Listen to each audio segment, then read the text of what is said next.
अस्सलाम वालेकुम, मैं हूं Naveed Malik fire stone news के साथ। ईद का दिन है, प्रेस क्लब के अंदर हैं हम लोग। वही रवायत जर्नलिस्ट पैनल की, अफजल भट्ट साहब की टीम की काविश, वही चीज़ें सारी। फैमिली प्रोग्राम्स जैसे रमज़ान में प्रोग्राम हुए, अब ईद कुर्बान है, इसके ऊपर कुर्बानी, फिर फैमिलीज़ के लिए यहाँ पे अरेंजमेंट करना, फैमिलीज़ के लिए डिनर और लंच और डिनर के साथ। देखिए बहुत बड़ा जो है ना ये एक इवेंट इस दफ़ा भी प्रेस क्लब के अंदर हो रहा है, और स्पेशली तौर पे उन लोगों के लिए जो लोग यहाँ से मूव नहीं कर सकते। प्रेस क्लब के जर्नलिस्ट हैं, बेचारे घरों में नहीं जा सकते, जो हालात हैं इस वजह से। तो उसका ये है कि उनके लिए भी चलें, और साथ जो है जो यहाँ पे मुकीम हैं हमारे जर्नलिस्ट हैं, उनकी फैमिलीज़ के लिए। तो इस वक्त मौजूद है हमारे साथ सैरिश कुरैशी साहबा, जो जॉइंट सेक्रेटरी हैं नेशनल प्रेस क्लब इस्लामाबाद। 2-3 दिन से यहाँ पे मौजूद हैं। पहले पिंडी में हुआ इवेंट, आज इस्लामाबाद में है। हम बात करेंगे कि कैसा इसका रिस्पांस रहा, और क्या आप ने क्या सोच के मतलब ये जो इवेंट है यहाँ पे रखा। और ईद पे तो बड़ा मुश्किल होता है अपनी फैमिली से बाहर अपना टाइम देना। जी अस्सलाम वालेकुम। वालेकुम सलाम, थैंक यू सो मच। एक तो पहले आपको ईद मुबारक, आपके सब नाजरीन को ईद मुबारक।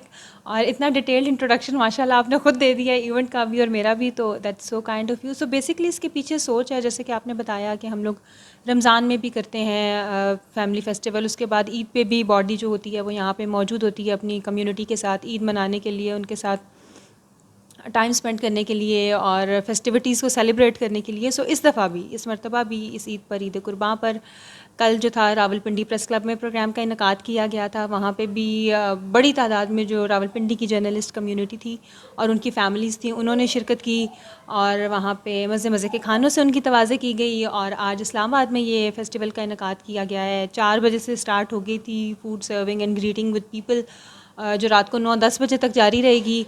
कल भी सैकड़ों की तादाद में जर्नलिस्ट्स ने, उनकी फैमिलीज़ ने शिरकत की थी, और आज फिर हम लोग तवक्को कर रहे हैं, बल्कि क्योंकि आज तो इस्लामाबाद में है तो हम ये एक्सपेक्ट कर रहे हैं कि कल से भी ज़्यादा लोग आएंगे, और इनफैक्ट आ भी रहे हैं। सो सोच इसके पीछे बिल्कुल वही है कि जर्नलिस्ट कम्युनिटी को जोड़ के रखना, उनकी फ़ैमिली को रिक्रिएशन के मौक़े फ़राहम करना, एक ऐसा माहौल उनको घर जैसा देना जिसमें ना सिर्फ वो घुल मिल सकें, बल्कि एक रिस्पेक्टेबल वे में उनको ग्रीट किया जा सके, उनको मिला जा सके, और वो अपनी ईद बहुत अच्छे तरीके से मनाएं। हमारे साथ ना सिर्फ जर्नलिस्ट कम्युनिटी थी बल्कि ज्वाइन करी है, बल्कि मुख्तलिफ MNAs MPAs भी आ रहे हैं जो जर्नलिस्ट कम्युनिटी से मिल रहे हैं, उनको ग्रीट कर रहे हैं और अपनी बेस्ट विशेस दे रहे हैं। क्या फीलिंग्स हैं फैमिलीज़ की, और हमें ये बताएं कि आप लोग क्या फ़ील कर रहे हैं। घर से बाहर भी ईद है आपकी, और क्या समझते हैं आप। एक तो ईद घर से बाहर है, दूसरा आपको पता है हम सब जर्नलिस्ट हैं तो हम लोग की ड्यूटीज़ भी हैं। तो मैं ख़ुद भी सुबह 7 बजे से लेके 3-3:30 बजे तक ऑफ़िस थी, उसके बाद अब यहाँ हूँ, फिर इसके बाद शाम को रात को घर जाऊँगी। लेकिन ऑब्वियसली ये हमारी फैमिली है, ये हमारा दूसरा घर है, और यहाँ पे हम अपने घर के मकीनों से मिलने के लिए मौजूद हैं। सो ऑफ़िस का टाइम भी, फिर यहाँ का टाइम भी, और उसके बाद फैमिली का टाइम भी मैनेज करके चल रहे हैं। अपनी कम्युनिटी के साथ चलेंगे। असल तो हमारा यही है कि एक दूसरे को जोड़ के रखना, एक दूसरे के साथ चलना। फैमिलीज़ का रिस्पांस बहुत अच्छा आ रहा है। अभी मैं सामने से भी हंसते हुए चेहरे देख सकती हूँ, मुस्कुराते हुए चेहरे, बच्चे आ रहे हैं, बुज़ुर्ग भी आ रहे हैं, और they are liking food, they are liking gathering. So overall response तो बहुत अच्छा है, अल्हम्दुलिल्लाह।